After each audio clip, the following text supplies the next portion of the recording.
let's go to another plenary session, the second one, and this one is entitled Opportunities for Youth, Gender Equality and Women Inclusion. And I will take the time to ask a woman, a lady, to be the moderator as scheduled. I want to invite Amanda Elo, who is a seasoned broadcaster and every person who will now moderate. Please give her an encouraging welcome. Thank you very much.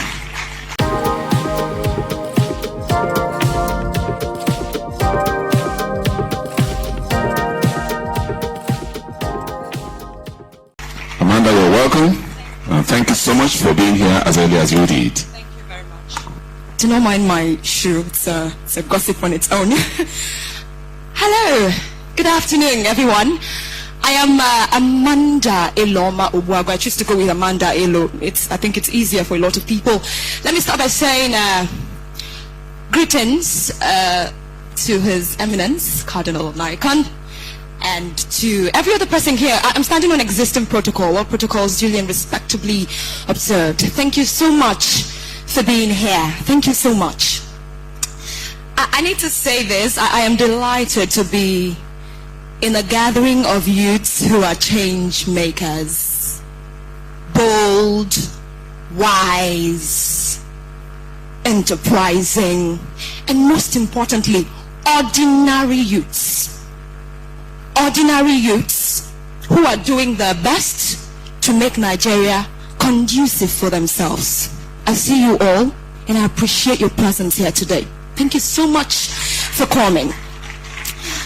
This is a phenomenal event, and I shall do my best to make this conversation as conversational and relative as possible, or relatable to every person here. I see children from secondary schools and primary schools. I don't want us to talk so abstractly that they don't understand what we're saying here today. So I'm going to make sure as much as I can, because I have amazing people on my panel. So when we start talking, I want every person to feel involved. I want you to know that we have real life problems and we are out to solve those problems as much as we can, because we are shaping the future. Before I introduce them, I want you to give a round of applause to my panelists, the persons coming up to join this panel. Thank you so much.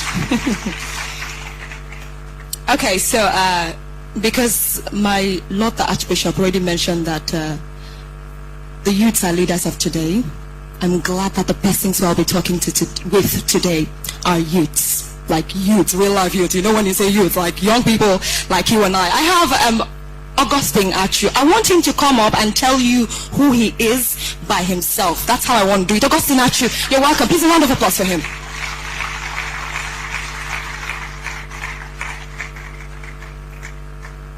Thank you so much. Yes. I also have Roya Montasa.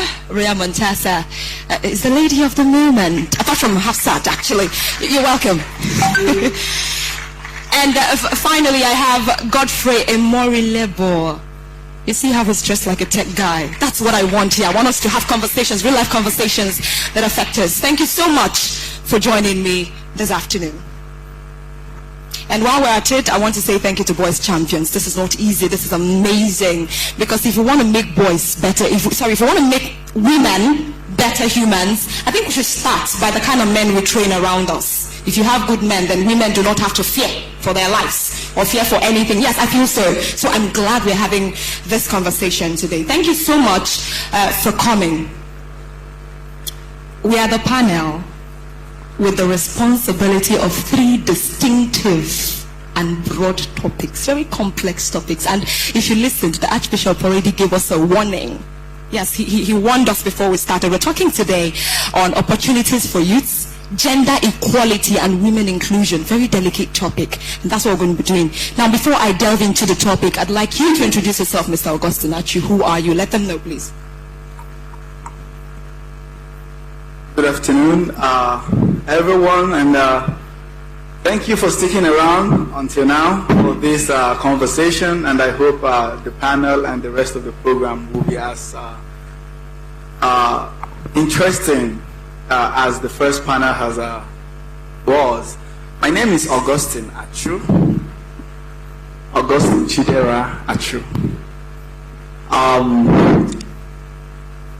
I live in the US. I work with a non-profit organization called Tragedy Assistance Program for Survivors, TAPS for short.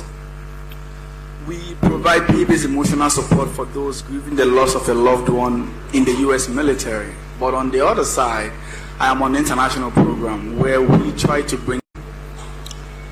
I know Noah will frown if I don't say this. I'm a US Marine, and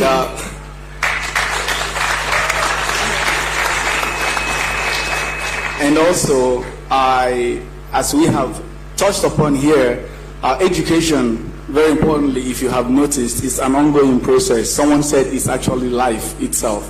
So I'm also doing my PhD in political science, international relations, in one of the best universities in the world, Howard University, Washington, D.C.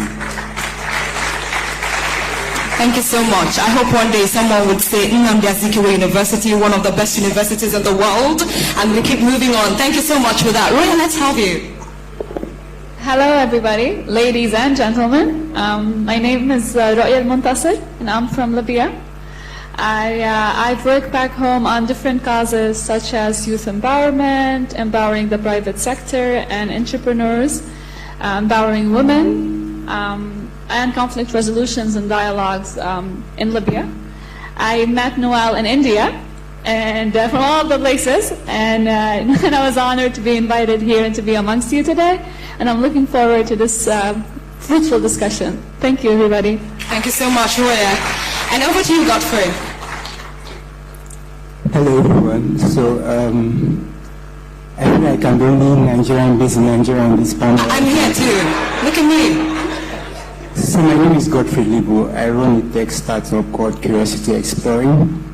I started sometime last year after the president came out on national television and said that Nigerians will graduate from good universities with good degrees and the government will not be able to provide jobs for them. So that thought alone provoked us into forming a community of developers that try to tackle real world problems and learn from there. I'm very grateful to be here, and I hope that we shape the future well. Thank you. All right, thank you so much.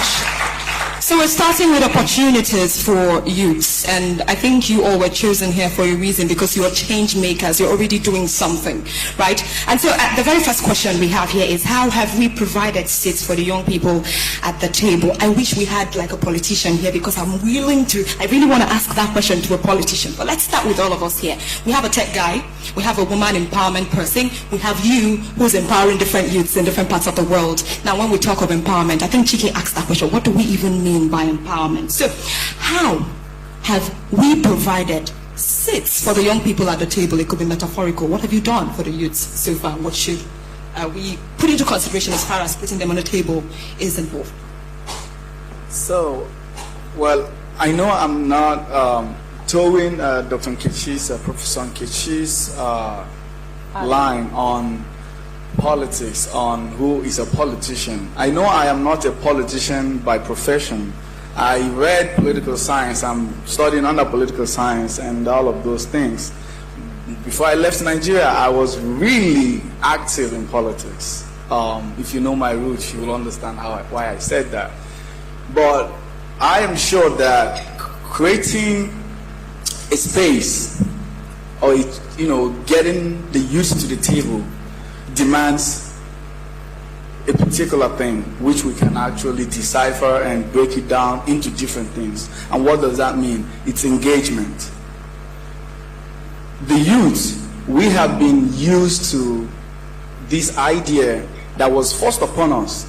We didn't create that by ourselves, that we are rather instruments of violence rather than instruments of change, advocates of positive change. So we have always been used to that idea that we only come in when the guy on the top says, oh, I don't like this result is not in my favor, and then we come in and do the brouhaha and all of those things. We've been used to that. But that is not engagement, and that is not how we get to the table. And I believe for the past few months now, we are seeing something, a semblance that looks like what we should be doing. And we should all recognize the fact that they say power is not given, it is what? It's taken. And it's easier for us to take power, but we have to recognize that. So to create that opportunity on the table, I would say as my own opening speech is staying engaged, or first of all, being engaged, staying engaged, and never back out. Because guess what? Mr. Frank Nweke knows this as much as the general and your eminence. They will always want to force us out. If you don't know, now know it. They will want to frustrate us that we don't have the money. They will want to frustrate us that we don't have the what? Who can tell me that? Structure. The structure. What else? What other structure do you need other than go register and have a voter's card? They will want to frustrate us with that, but say what? No. So we come to the table, determine. Oh, don't mistake it. Some of our youth will also sell us out, but when they get there and sell us out, what do? We recall them. The power is in our own hands. So let us create the opportunity for ourselves to get to the table, stay at the table. When they want to frustrate us, we tell them we are not going nowhere. For what? Tomorrow is what? Today. So pretty much get engaged, stay engaged, and so what? Do not back down from being engaged. All right. Thank you so much for that. One round of applause for him, please. Ray, I would like to ask you next, but I would like to skip you for a reason, because yes, I'm coming for you. Let's go to the tech guy. So you're in tech, and we've got youths. So many of them. We're talking unemployment. We're talking of people transitioning from this to that in order to make ends meet. So I want to know, what have you done, you as a tech startup manager? That's who you are, right? Yes. What have you done so far for the youths around you? Okay,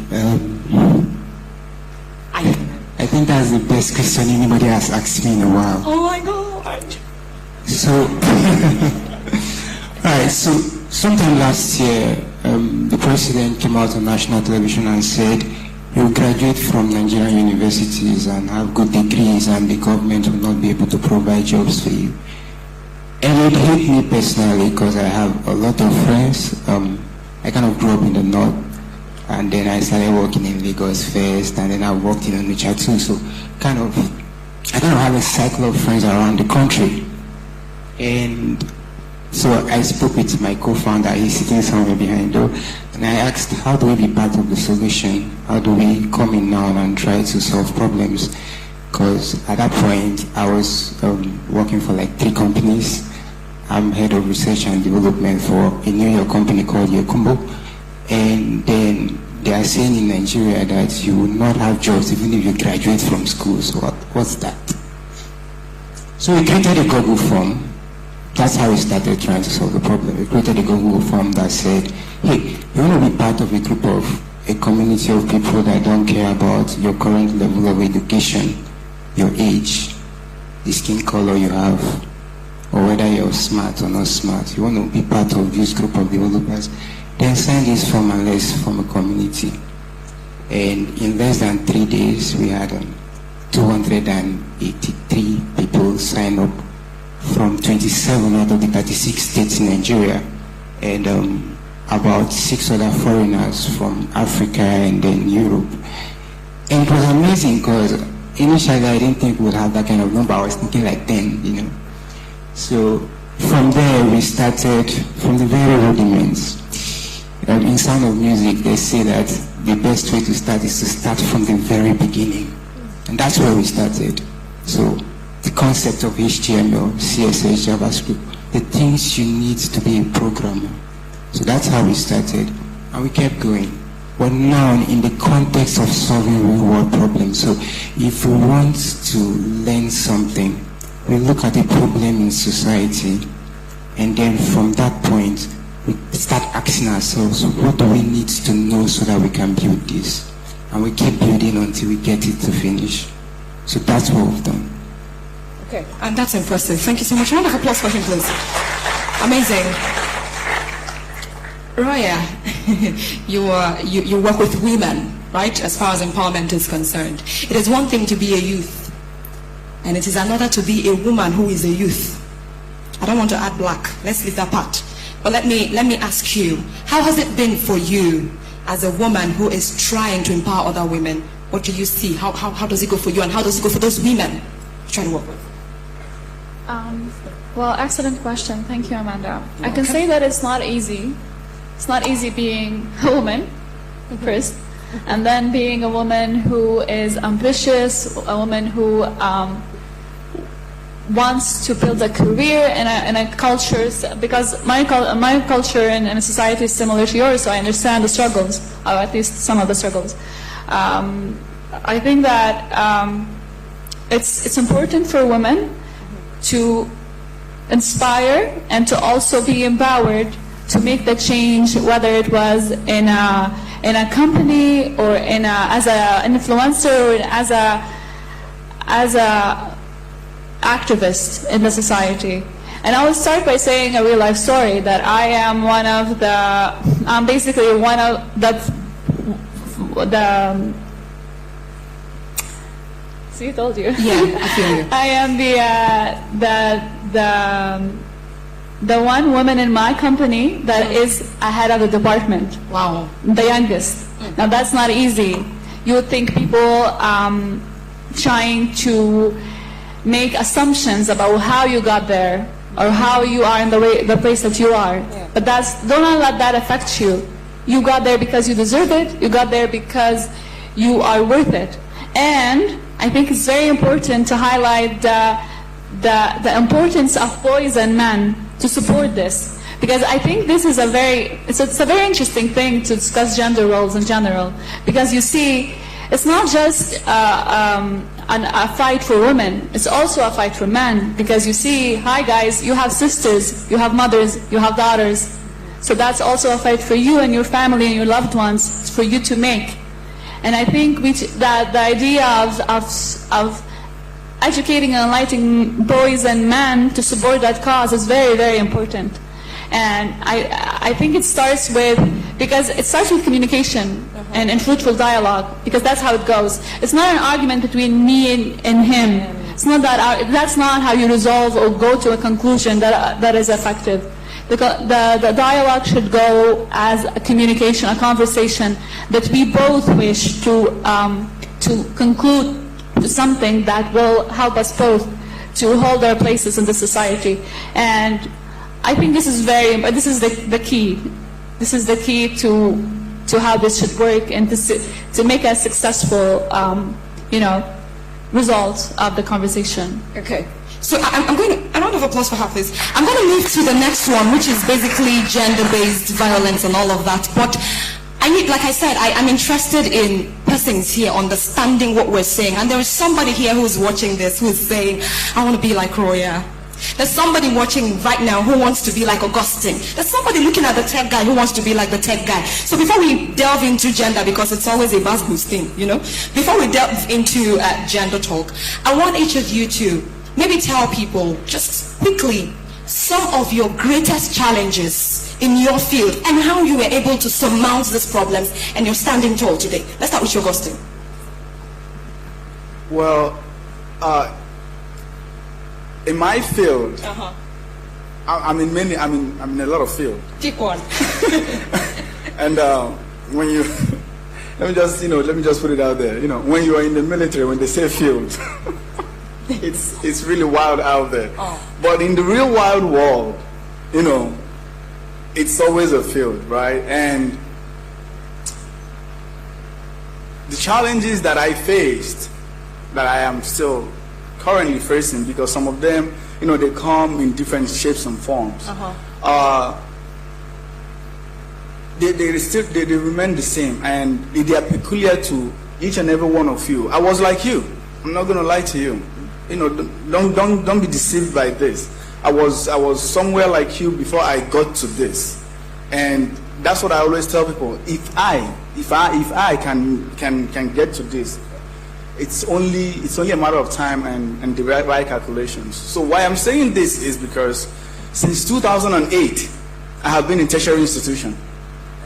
The only time off I had was when I went to NYSC, 2013-2014. And when I graduated with my second master's degree, 2019 to 2020. That was my only time off from school, from university. So my challenges has been around getting myself sharpened up to become who I am. And some of those challenges, that's why I said, is the same thing that you are facing, you're passing through. Being able to be consistent. We always hear this word about consistency, right?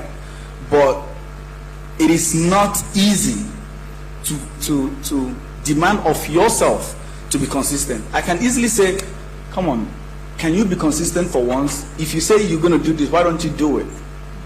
But how about yourself? You have to go to school, you have an exam, and all of those things. How consistent are you in studying? It's a challenge to sit down to study, especially when you have a lot of things. Because even before I graduated from undergrad in Imo State University, I already started a business. I started an event management business. I was making cakes, decorating places, and planning weddings and whatever thing you can, like some event. I was doing all of those things and at the same time studying. So how do I become consistent in my study? Because at that, a few months ago that I changed my career path, which is another thing that you have to understand. You may not be able to figure it all out, but just one step at a time, incremental steps. I started a few months ago, I wanted to be who? I wanted to be a professor. I wanted to teach, and that's why you see me, bachelor's, 1 master's, 2 masters, now a PhD. It's impressive. So, I wanted to do all of these things, but I have to remain consistent in order to go through all of those. Okay. So, for that, if you remain consistent, have realistic plans. Mm-hmm. Don't give in to peer pressure. You may be able to get there, not exactly how you wanted, but then it will pay off. But then as a practitioner, you have the challenges of dealing with other people. People of your age, people below you, and people above you. How are you able to manage the consistency of the relationship that you have with them? You find out that in everything it's about consistency, especially in our today's world, where a man that is maybe as a 30-something-year-old guy, a man that is just like 10 years above you wants you to like fall down on the floor before he could actually accept your resume, it's your CV, to even submit. How do you manage that relationship? And yourself, giving a helping hand, as little as you think you are, you can give a helping hand. And how do you deal with your own peers? All of these things are all calculated steps, incremental enough for you to get to a level. So if you can manage these challenges, as I am trying my best to do, because they will always be there. If I went through them, if I am still going through them, my brother, you will even go through more. And for that reason, I would say consistency is the biggest challenge that I have to face. And I'm not saying this because I'm the master consistent. No. But because I tried my best, And I think my best is paying off gradually. So if you could use, through my own eyes, of the way I manage consistency, I dealt with my consistency issues. Not because you know exactly as I did it, but knowing that it could be done. I guess you can surmount that challenge. All right, thank you so much. Consistency. I've had consistency over intensity any day, wherever you are. So keep trying. Roya, let's talk about your challenge so far with, how have you done it? I would like to start by saying believing in yourself. As youth, we have a lot of doubts. And these doubts are confirmed by all around us, by elders who are in power, who are telling us, no, you cannot be where I am today because I know better, because I have more experience, because I'm wiser. And that's true, and they are. And that's why I want to just follow on what the bishop said, that we need to show them the way out. We need to prove ourselves. Because you see, if we want power, and power comes with great responsibilities, we need to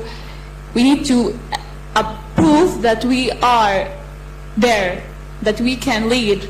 And that's, I think, as youth, we take for granted, because not just because we're youth, then that therefore we means that we need to educate ourselves. We need to empower ourselves by ourselves and by elders who are, I don't want to call them elders because I think that's a bit rude, but I want to call them wise people we can learn from them. And then after we will learn from them and after we prove to them that we are up to the challenge, then we can nicely show them the way out. And I think I just want to follow back on the fact that I think believing in ourselves is really, really important. And having all of these doubts, all of that inner voices in our head telling us that no, you cannot be what you want to be, is something very frustrating. And that's why I would like to ask everybody here today, do you believe that you can actually, really, you can make the change that you want? If you do, raise your hand. Do you actually think, okay, good. To some extent, yes, very good. Yeah. I think that's very important, and I think we need to surround ourselves by people who can empower us and tell us that, yes, by parents who will tell us that, okay, you want this, then there you go. Disciplines, by teaching us all of these values for us to pursue what we want and pursue it in the right way. Over to you right now. Thank you so much, Roya, please. Thank you. Okay, so I'm very impressed with the answers already. I think they've said all the things I'm supposed to say. So I'm going to use practicals now to try to answer my own questions. The challenges we faced and how we are trying to surmount them. So sometime when we started, at some point we noticed that interest was waning in our community. And so how do we bring that interest back? We ended up learning how to build cryptocurrency tokens. And we built a Coin under the Solana blockchain as a way of sending incentive as tokens to people inside the community when they do assignments. You get it worked amazingly because it sparked back the interest that was waning, and people started learning how to code faster. People were more engaged. People were trying to unblock their fellow friends, because remember this, we are a community of people from various backgrounds and ages, you see. So I have my small cousin who is about 4 years or 5 years old inside. I also have my mom inside, you see, and lecturers as well. So it's amazing. You have to figure out a way to bring people's interests together. That's one of the things we did. Now, immediately we jumped into blockchain. It became more exciting because before that, so we were just hearing blockchain like Bitcoin and just that.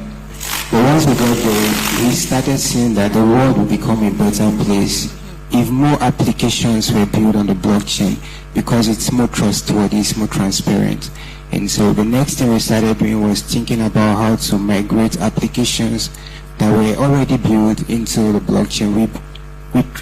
We were successful in migrating Raven. Raven was more like, think about it like an e-commerce platform.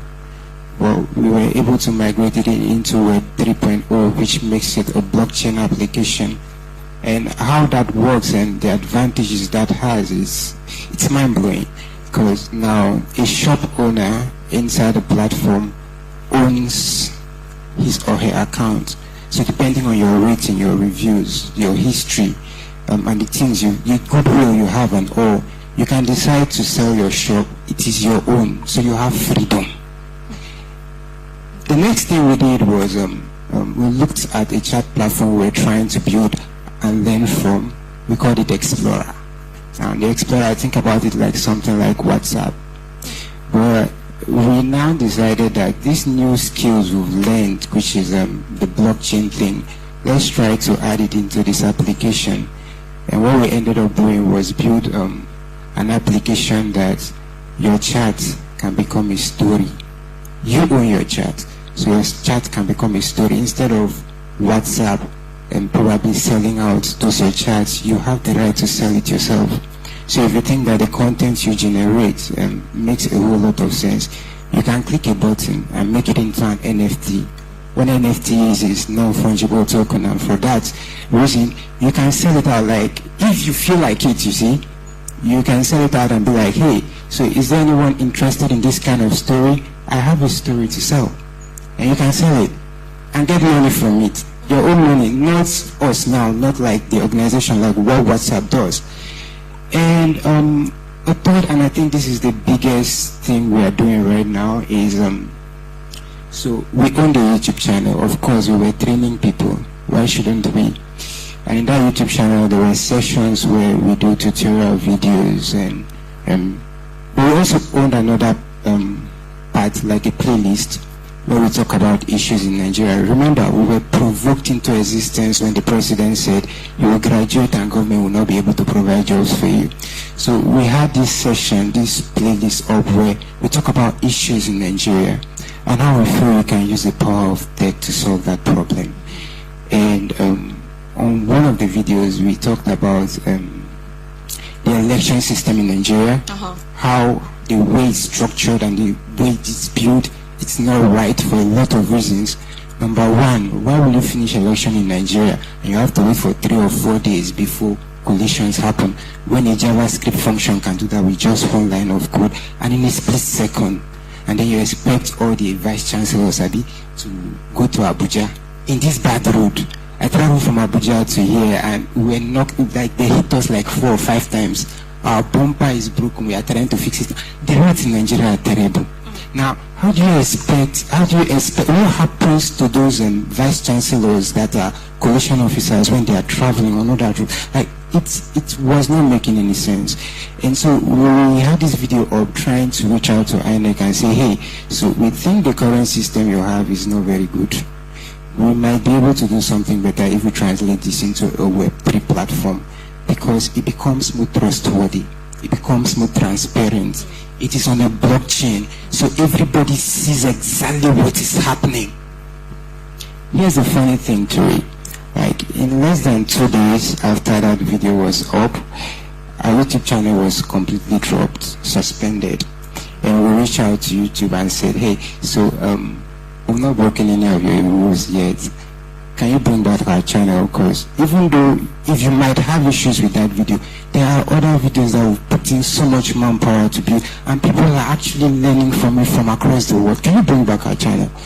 And we also added this, that because YouTube says on their terms and conditions that the only reason your channel will be suspended is if you have 3 strikes, like if you break their rules and you have 3 in less than 90 days. So we added this and said, hey, so we've not broken anyone yet. That's number 1. Number 2, even if we have broken, we've not broken 3. Number 3, it's not 90 days yet. Can you bring back our channel? And YouTube reached back to us and said, we've seen your appeal and your account is still suspended. To have that kind of comment, so I'm trying to answer your question correctly. So have that kind of comment come from YouTube, we felt like Google was the center of everything tech, you see. So to have that kind of comment come from YouTube it was terrible for us, because it meant that the tech world is not where it should be yet. It does not have that freedom, that democracy yet. Because here we are trying to solve a problem and then you're dropping our channel, so we can't. And so we decided, this is how we decided to move forward. We went all super regulatory and decided to build a platform that looks like YouTube.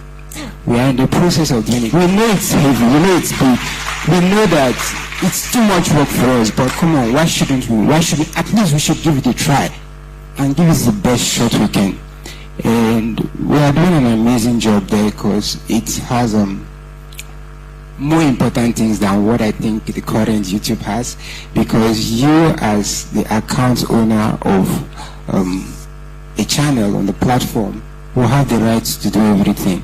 Unlike YouTube, you will not have to wait until you have 4,000 watch hours and 1,000 subscribers before you start earning royalty from your channel. From the very start, as you're doing things on the channel, you start earning your cryptocurrency while you are on the platform. What's the name of the platform again? We are still working on it, but we intend to call it Grasp. Okay. And it's amazing because that has gotten the attention of FCDO, that's Foreign Commonwealth Development Office. They organized a global symposium last month, October, and they invited us. And we told them about it. They've seen some of the things we are doing, and they are so amazed about it and want to host the next symposium on our platform. So here's my answer to the question you asked.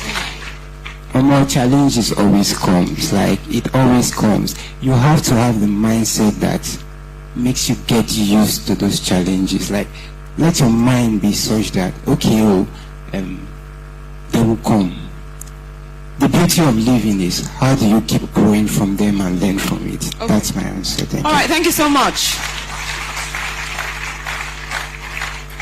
How you build amazing things from your challenges. You know, you turn your sorrow to joy. That's amazing. Let's move now to gender conversations. We're going to be taking your questions very soon, but let's just, you know, say something really quick, because I feel we've spent a lot here.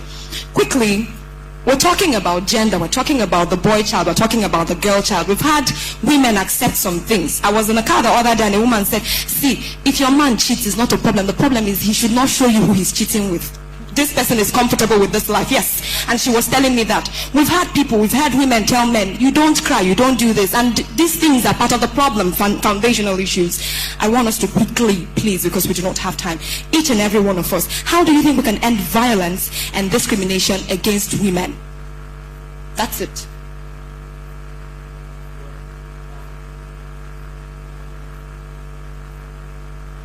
You can have. I believe that the issue of ending gender-based violence is a commitment for all. It's not a one-man thing. It's not a march for women. It's not a campaign for just young ladies or something like that. It's an all hands on deck kind of a thing. But more especially, there's something Noel started, which is Boys Champion. And I think he's trying to turn their attention to something that is, you know, non-conventional, which is the idea that, do you know, if we actually get the boys right, it will be a lot more easier for the society to thrive. It will be a lot more easier for ladies, for the girl child to thrive in the society. And that is my own, because I'm a man. And I totally agree that some of the things that my sister, as a girl child, Roya, and you know, anyone that is a female here, I may not understand the thing the way you're saying it, and the same with the way I see it. But from my own standpoint, as a man, I have to make what an enabling environment. Something Roya mentioned. It is not an argument. It is a conversation. And for that sake, as a guy, as a boy, as a man, however you want to identify yourself, as a dude, you have to be able to consciously, I mean it by the word consciously, you have to consciously know that the world is already skewed to your favor. I asked a friend of mine this question one time. I said, do you know that I haven't seen that religion. I haven't seen that religion that doesn't have a male figure up there. It's always we don't know what God looks like, right? So we painted God with this white old man with big beard, right? Why didn't we say this white old woman with, I don't know, no hair on her head? You know, the Buddhists, the Muslims, everything is about the man. The man is a patriarchal word, no matter how much you want to say it. Even when you go to those traditions that women can marry more than one man, it's still, you know, a man at the top somehow. So as a man, you have to consciously recognize that the world has been skewed to your favor. And because the world has been skewed to your favor already, you should be making an enabling environment for conversations that will enable the advancement. Hey, check it out. You will get married one day. Oh, I don't want to be married. I want to be like His Eminence. There's no problem. You will be dealing with Reverend Sisters and nuns. No, you know what? Let me just remain celibate. Well, the world is not made of only men. So whichever way you turn, there's a woman right there that needs recognition. And don't be mistaken also. At some point, the woman will be your oga. The woman will be your oga. Does not mean that you have to find a way to fight her. you have to recognize it at all times. Because, see, it is not the gender-based violence and the gender issues that we're talking about. It's not about how much do you have? No. It's not about no, it's about the realities of life. As a man, you already, as just the moment you drop like this, you already, your social capital is a certain level as against that of a woman. No matter how rich you are as a woman, no matter how poor you are as a man, the society just sees us differently. And for that reason, that enabling environment is needed. Create that conversation. Don't go making arguments and critiquing how it should be and how it should not be. It's actually a conversation. Get into conversations with your fellow. See, I'm tired of the fact of let's bring them to the table. Let's ask them how to come to the table, because on how to get themselves there. That's impressive. Thank you so much. Let's have Godfrey talk. I want you to end it. Let's have Godfrey. Godfrey, please. How do we end it? As a tech guy, because I know you have ladies there with you. How do we do something about women, please? I don't know. Ah, my brother. Okay, so to be more serious, Yeah. I feel like the tech gives us opportunity to be to have equality and freedom. I feel like when you write with codes, the codes are zeros and ones at the end of the day, and everything is equal at the end. So you write codes, but whatever codes you write, they are always equal with the one a woman will write. So there's supposed to be equality. So my answer to that question is, let's all of us go to tech, and we should be able to have equality there. Thank you. Thank you so much. All right, tech the equalizer. Let's have you now, Roya. Well, this is a very triggering topic to a lot of people. Gender equality, genders, gender roles, and all of that. So I think the best way to tackle it is, ladies, let's imagine we're born a guy, a man in this world. Do you think you would let everything that you were just given by nature, just so convenient to you, up so easily? You would let all of your rights, the privilege that you have, let go of it so easily? Well, then that's how you can understand why men are so reluctant to give it us up. But let's go to men. Gentlemen, hey, let's imagine you're a woman.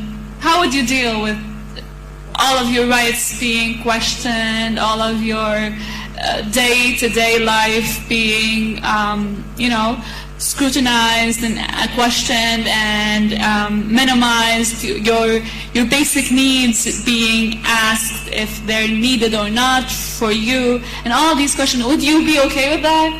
Do you think you can relate? Do you think you would want to change the way that women are now asking for change? So that is the real question, because it's a 50-50% that you will be born a woman or a man. So if you were just lucked out, and I don't want to be, because that's the thing, if I asked myself this, if I can choose what gender do I want to be, I would still be a woman. Because you know why?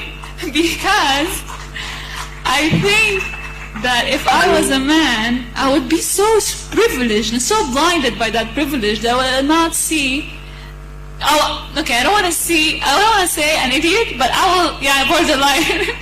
Because I will not see what I can see as a woman. I will not be exposed to the I don't want to say suffering, because I don't want to dramatize an experience for all women, but we do suffer. We do, we do go through it. So I would not go through it if I was a man. And that's something that I appreciate. And because of that, I asked that question for every man to consider. If you were a woman, how would you deal with that? And for every woman to understand why men are being so reluctant to give up that power. So yeah, thank you. All right, okay, thank you so much. Apparently, I know some people will be complaining, why do we keep talking about the women? If you've been with a good man before, if you've been in a company of good men before, you'd understand why we should have these conversations. There are women who are suffering, and I don't understand why, because I grew up with good men. And I want us to have these conversations over and over again till everybody understands that this is their responsibility, and make it conducive for not just the women, for themselves. Because if you give that leveling ground from the foundation, you can express yourself as a man. You can do what we will no longer expect you to just bring money to the table. We would expect more from the man. When they ask, what can a man bring to the table? A lot of people do not know. Some say money. I think you can do more than that. So it is when you start treating us well, if you start treating the women around you well, the girl child around you well, that we begin to understand the value you as a man are embedded with. I hope we make Nigeria a better place. John F. Kennedy would say, do not think of what the government will do for you, but what you do for the government. But that isn't a working system. I'm sorry if I've offended anybody. We have the responsibility, because we've talked of opportunities for youth. We have the responsibilities. You and I have the responsibility of making this country a better place. So whatever you do today, wherever you are, please strive to represent, to make it better.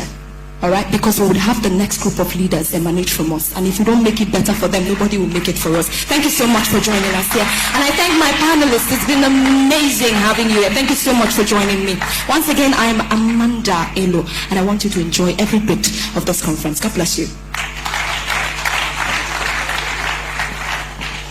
Oh yes, we couldn't take questions. Apparently it seemed everything we said, we've exhausted a lot of things. So Vaughn is coming up next for that. Please appreciate and put your hands together for them. You know, it's amazing.